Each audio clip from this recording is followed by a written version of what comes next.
Okay, so I'm a broken record. I use this thing a lot. This is my little Baco.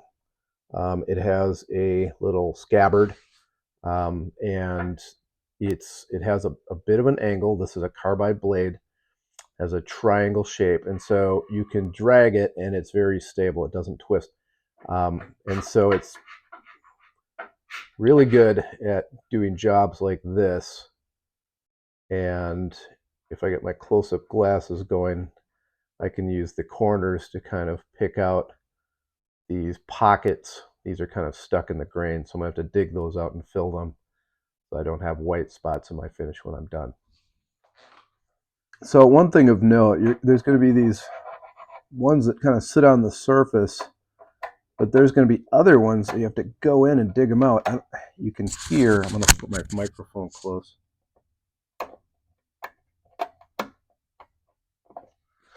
So you can see the divot that left. That's unavoidable because what you're doing is, this was stored in a basement, so it was sitting on top of paint and maybe some concrete and other stuff that just got buried in the finish. So don't be afraid to go after it and dig it out. You put some filler in there, it'll be like new. I'll probably steam the entire thing and see if some of the scratches actually lift out a bit more before I start doing fillers and stains and stuff like that. Okay, so as you can see, I've done a fair amount of digging and scratching of my own, trying to clear this out. At some point, I will take a wet cloth and a hot iron, and what I'll do is I'll try and steam these fibers. So this is a bruise here where the fibers broke, but I think I can get them to lift a little bit more so there's less to fill, like just how compressed all the wood is in this area. I might be able to get rid of a lot of that with the steam. So, and then I wanted to just say the nice thing is you can go with this Baco scraper, the little one. It'll float on the surface and it'll scrape anything that's even with the surface.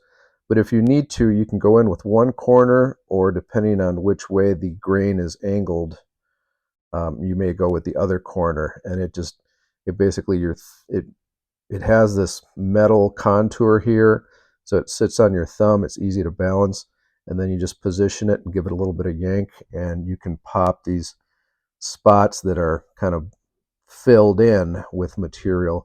You can pop those loose. And it's, in a lot of ways, it's a little easier to use than something like a dental pick, unless you have like the jeweler's glasses to try to position the pick and you take the time to sharpen it. So anyways, yeah, this is, like I said, 90% of stuff I do with this is going to happen with the Baco. Shop dog says hello. Okay, so you could spend a lot of time trying to mix the colors to get the perfect fill. The one thing is, this is the bottom side of this record holder thing. It's a kind of a display shelf. What spot of white was bothering me there? Anyways, I'll tell you what, you can, let's see, this is cherry, and that's kind of in this tonal range. But my plan is to fill everything really quickly. Again, it's the bottom. It's kind of a waste of time for me to make this completely perfect. I might smear a little bit of the cherry in spots. I might even push around some of the Brazilian cherry. But honestly, for mid-century modern furniture, the Timbermate in chestnut, if you're going to use any kind of filler or marker or anything, you could fill it with Timbermate. You can come back with a furniture marker. It soaks into the Timbermate more than it does in the surrounding area. So you can take a marker, and you can find a marker that matches this pretty closely, and then just hit the Timbermate fill, and then you can get on with your life. So what I'm going to do is I'm going to smear a bunch of this all over the place, and then I'm just going to get on with my day. Let it dry, sand it down, clean up a few spots, and then I'm going to wipe the whole thing with probably Candlelight gel stain from General Finishes. which will be really close to all these tones and pull everything together. Okay, I've applied the Tempermate filler all over the case, as you can see. In some spots, it's still drying, so you're going to see some areas, especially on the left-hand side, where I went a little thicker, and it's still kind of brown. It's not that weird light tone. Not sure why I'm doing the jazz hands, but I'm just showing off how don't be afraid to just really put on the filler and trust that it will kind of blend in with the right gel stain finish.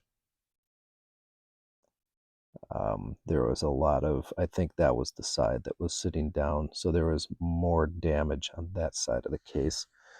The other side didn't have nearly the amount of fill, and the top apparently had quite a bit of scratching and a few dings.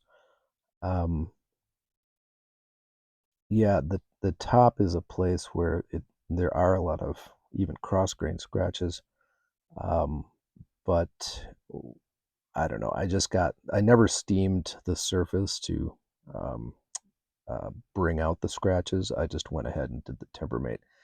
You can see how patchy and beat up it was, and here are some kind of shots. These are actually the for sale photos on Marketplace of how it turned out. The last one is the case gone to heaven with its bright white lights. So thanks for watching.